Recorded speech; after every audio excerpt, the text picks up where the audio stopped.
پورے عرب میں پھیلے گی. فلسطین سے بھی زیادہ برا حال ان بادشاہوں کا ہوگا. ان کو چوہے کے سوراخ میں بھی چھپنے کا موقع نہیں ملے گا.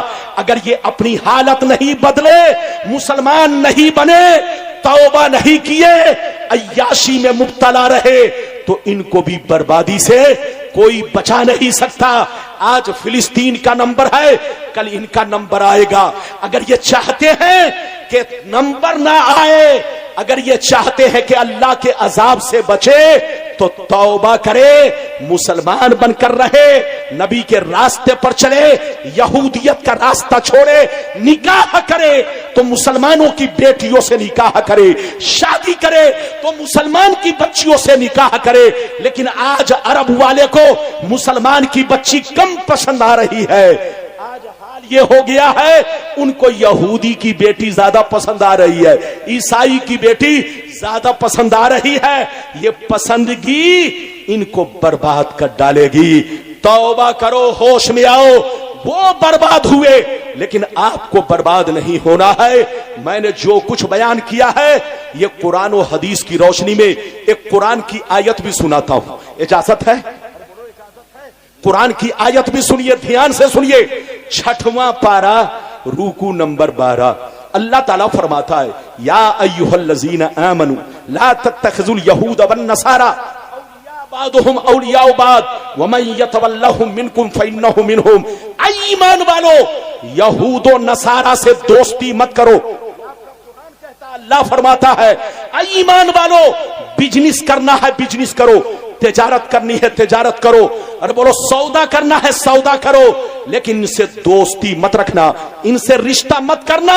ان کی دوستی خطرے سے خالی نہیں ہے. اولیاء بعضهم اولیاء بعض, یہودی عیسائی کے دوست ہے, عیسائی یہودی کے دوست ہے. ومن یتولہم منکم, جو ان سے دوستی کرے گا وہ بھی انہی میں سے ہے. بولو میرے رب کا قرآن, اور جو رب کا قرآن کہتا ہے وہی میں کہتا ہوں, وہی ہمارے علماء کہتے ہیں. تو اللہ نے بھی قرآن میں منع فرمایا کہ یہودیوں سے رشتہ مت کرو, نصارہ سے رشتہ مت کرو. جو ان سے رشتہ کرے گا وہ بھی انہی میں سے ہوگا. تو نبی کی حدیث بھی اسی کے مطابق ہے کہ ایسا زمانہ آئے گا کہ لوگ بنی اسرائیل کے راستے پر چلیں گے. جو کام ان لوگوں نے کیا تھا وہی کام مسلمان کرنے لگیں گے. آج عرب میں کھلم کھلا چل رہا ہے, میں غلط نہیں بول رہا ہوں, آج عرب میں کھلم کھلا وہی کام ہو رہا ہے جو امریکہ میں ہو رہا ہے, جو اسرائیل میں ہو رہا ہے. عرب کے لوگ اسی کام میں آج ملوث ہے.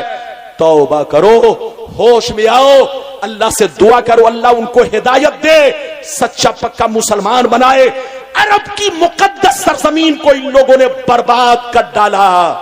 ان لوگوں نے عرب کی پوری سرزمین کو ناپاک کر ڈالا, برباد کر ڈالا. جس مقدس سرزمین پہ دنیا مرتی ہے اس کو بدنام کر ڈالا. یہ نام کے مسلمان ہے, اندر سے دل یہودی, دماغ یہودی, سوچ یہودی, ان کا کنیکشن بھی یہودیوں سے ہے. ان سے کہیے توبہ کرے, ہوش میں آئے, قرآن کے فرمان پر عمل کرے, نبی کی حدیث پر عمل کرے, اور فلسطینیوں کا کھل کر ساتھ دے, فلسطینیوں کا کھل کر ساتھ دے, فلسطینیوں کی حمایت کرے. تم نہیں بچاؤ گے تو کون بچائے گا؟ ابے پگلا بتاؤ, کیا ہندوستان کا مسلمان جا کر بچائے گا اسے؟ ہندوستان کا مسلمان تو صرف ان کے لیے دعا کر سکتا ہے, ان کے لیے مدد مانگ سکتا ہے, ان کے لیے بولو. اور کیا کرے گا؟ تم اس سرزمین کے رہنے والے ہو, قریب کے رہنے والے ہو, کم سے کم ان کا ساتھ دو, ان کی مدد کرو. تم کو رحم نہیں آتا؟ یاد رکھو قرآن نے خود کہا وَكَذَلِكَ نُوَلِّي بَعْضَ الظَّالِمِينَ بَعْضًا بِمَا كَانُوا يَكْسِبُونَ. اگر تم سدھر جاؤ گے تو ٹھیک ہے, ورنہ اللہ تم پر ظالموں کو مسلط کرے گا, اور وہ ظالم عذاب الہی بن کر تم پر ٹوٹ پڑے گا. اس لیے توبہ کرو, ہوش میں آؤ, مسلمان بن کر رہو. بس چلتے چلتے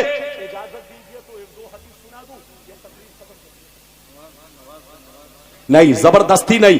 اب میری تقریر ختم ہو رہی ہے، بالکل ادب سے بیٹھیے ہماری ماں بہن، آپ لوگ بھی بیٹھنا چاہتی ہیں، ادب سے بیٹھیے، سلام پڑھ کے یہاں سے جائیے. یہ بتائیے کہ میں نے جو تقریر کی آپ کو سمجھ میں بات آئی؟ ارے بولو سمجھ میں بات آئی؟ ہاں، میں نے جو کچھ بیان کیا ہے قصہ کہانی نہیں، حدیث کی روشنی میں بیان کیا ہے، قرآن کی آیت سے بیان کیا ہے. وہ زمانے میں معزز تھے مسلمان ہو کر، آج ہم خار ہوئے تاریخ قرآن ہو کر.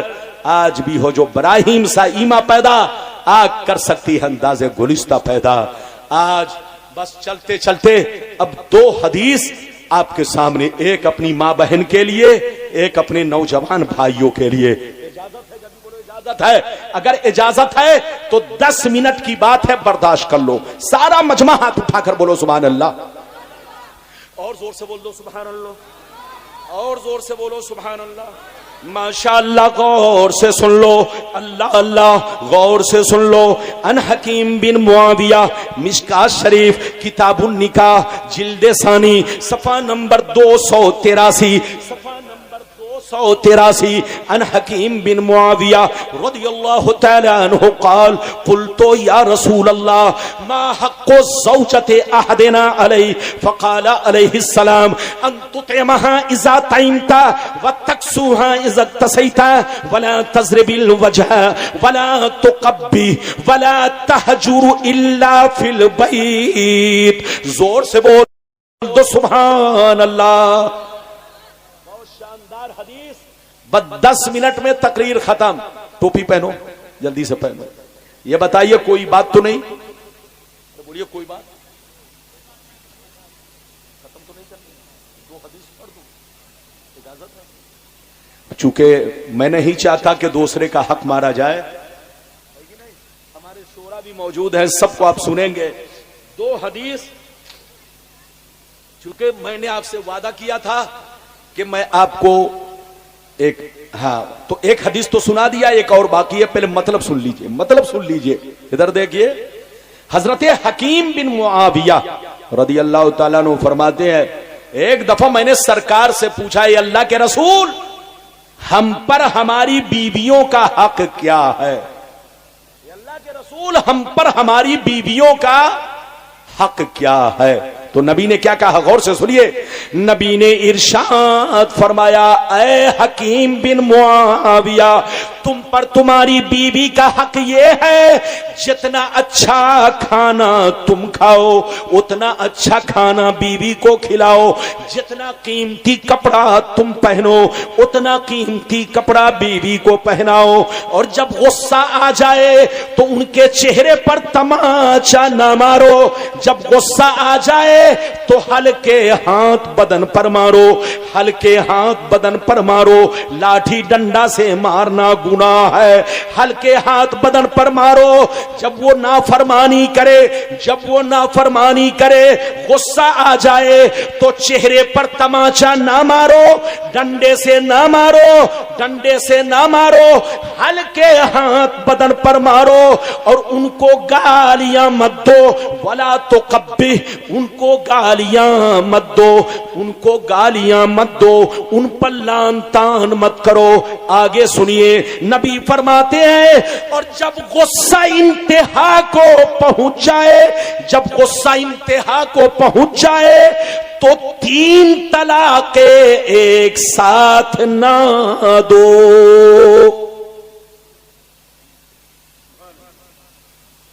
بات سمجھ میں آ رہی ہے؟ اور زور سے بولو، بات سمجھ میں آ رہی؟ کیا کہا؟ پھر سے بولو. اگر آپ حدیث سن چکے تو محبت سے بولو سبحان اللہ. ادھر دیکھو، بہت قیمتی حدیث، غور سے سنیے. نبی فرماتے ہیں، ادھر دیکھیے، صحابہ نے حضرت حکیم بن معاویہ نے پوچھا، ہے اللہ کے رسول، ہماری بیوی کا ہم پر حق کیا ہے؟ تو نبی نے کہا کہ جتنا اچھا کھانا تم کھاؤ بیوی کو بھی کھلاؤ، جتنا قیمتی کپڑا تم پہنو بیوی کو بھی پہناؤ، اور جب غصہ آ جائے تمہاری بات نہ مانے، نہ فرمانی کرے تو ڈنڈا سے مت مارو، جوتا سے مت مارو، چپل سے مت مارو، اپنے کمر کے بیلٹ سے مت مارو. یاد رکھو، اگر مارنا ہے تو ہلکے ہاتھ ان کو سیدھا کرنے کے لیے بدن پر مارو. ولا تقبح، اور ان کو گالیاں مت دو، لان تان مت کرو، گالیاں دینا گناہ ہے۔ اور آگے سنیے، نبی فرماتے ہیں کہ اگر غصہ انتہا کو پہنچ جائے، طلاق دینے کی نوبت آ جائے، تو تینوں طلاقیں ایک ساتھ نہ دو۔ اگر تم کو سدھارنا ہے، طلاق دینی ہے، تو صرف ایک طلاق رجعی دو، صرف ایک طلاق رجعی دو۔ ادھر دیکھیے، طلاق اگر کسی نے تینوں طلاقیں ایک ساتھ بیوی کو دے دیا تو دینے سے طلاق تو ہو جائے گی، زور سے بولو، طلاق تو ہو جائے گی، مگر ایک ساتھ تینوں طلاق دینا حرام حرام حرام، بہت بڑا گناہ ہے۔ جب تینوں طلاقیں ایک ساتھ دی جاتی ہے تو آسمان و زمین کانپنے لگتے ہیں۔ اللہ کی مخلوق جو روئے زمین پر ہے اس پر لعنت بھیجتی ہے۔ یاد رکھو، تینوں طلاقیں ایک ساتھ دینا حرام حرام حرام۔ اگر بیوی نافرمان ہو، بیوی بدچلن ہو، تمہاری بات نہ مانتی ہو، تم سے لڑائی کرتی ہو، تمہارے ماں باپ کو گالیاں دیتی ہو، تم کو پریشان کرتی ہو، تو پہلے باتوں سے سمجھاؤ۔ اگر باتوں سے نہ سمجھے تو ہلکا ہاتھ، ایک دو ہاتھ پیٹھ پر مارو، ڈنڈا مت مارو، جوتا مت مارو، چپل مت مارو، کسی لوہے سے مت مارو، ہلکے ہاتھ ان کے بدن پر مارو تاکہ وہ سدھر جائے، غلطی سے توبہ کر لے۔ اور نبی فرماتے ہیں پھر بھی نہ سدھار آئے، پھر بھی اس کا بولو کردار صحیح نہ ہو، پھر بھی نافرمانی کرے، اگر طلاق کی نوبت آ جائے تو صرف ایک طلاق رجعی دو، صرف ایک طلاق رجعی دو۔ اگر ایک طلاق رجعی تم نے دیا تو بیوی کو تین حیض تک، تین حیض کا مطلب سمجھ رہے ہوں گے، جو عورتوں کی مہینے میں عادت ہوتی ہے، جس کو آپ لوگ اپنی زبان میں MC بولتے ہیں، یاد رکھیے۔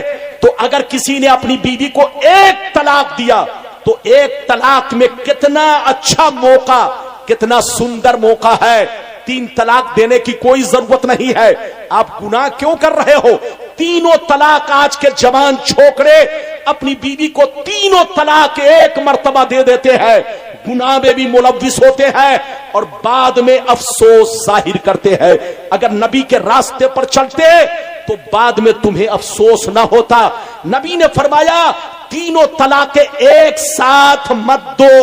اگر بیوی بدچلن ہو، بدماش ہو، نافرمان ہو، تمہاری بات نہ مانے، اگر انتہا کو معاملہ پہنچ جائے تو صرف ایک طلاق رجعی دو، اور ایک طلاق رجعی دے کر کے 3 MC تک انتظار کرو۔ ادھر دیکھیں، 3 MC تک انتظار کرو۔ پہلا مہینہ آیا، MC آئی، پاک ہو گئی، اگر سدھر گئی تو تم اس کو لوٹا لو، اگر وہ سدھر گئی تو تم اس کو لوٹا لو۔ لوٹانے کا طریقہ یہ ہے کہ بات چیت شروع کر دو، نکاح کرنے کی ضرورت نہیں ہے۔ لوٹانے کا طریقہ یہ ہے کہ صرف بات چیت شروع کر دو، ایک ساتھ جیسے رہتے تھے ویسے رہنا سہنا شروع کر دو تو تمہاری بیوی ہو جائے گی۔ بولو، تمہاری بیوی جیسے پہلے تھی ویسے اب بھی رہے گی، نکاح کرنے کی کوئی ضرورت نہیں ہے۔ اور اگر پہلی MC کے بعد، پاک ہونے کے بعد اگر سدھار نہیں آیا تو پھر دوسرے مہینہ انتظار کرو، پھر MC آئی، اگر پاک ہو گئی تو تم، اگر وہ توبہ کر لیتی ہے، غلطیوں سے باز آ جاتی ہے، تو ابھی بھی تم کو دوسرے مہینہ میں موقع ہے، تم اس کو لوٹا لو۔ لوٹانے کا طریقہ یہ نہیں ہے کہ نکاح کرو، نکاح بھی آپ کا باقی ہے۔ نکاح ایک طلاق سے نہیں ٹوٹتا، فوراً نہیں ٹوٹتا۔ کب ٹوٹے گا؟ جس دن 3 MC پورے ہوں گے، اس دن ایک طلاق سے وہ بائنا ہو کر کے نکاح سے نکل جائے گی۔ تو ادھر دیکھیے، ایک طلاق سے فوراً نکاح نہیں جاتا۔ ایک طلاق رجعی کسی نے اپنی بیوی کو دیا، اور بیوی کو دینے کے بعد پہلی MC کا انتظار کیا، آئی، پاک ہو گئی، اگر سدھر گئی تو رجعت کر لے، بات چیت شروع کر دے، جیسے رہتا تھا ویسے رہنا سہنا شروع کر دے، نکاح کی کوئی ضرورت نہیں۔ اگر پہلے مہینے میں سدھار نہیں آیا،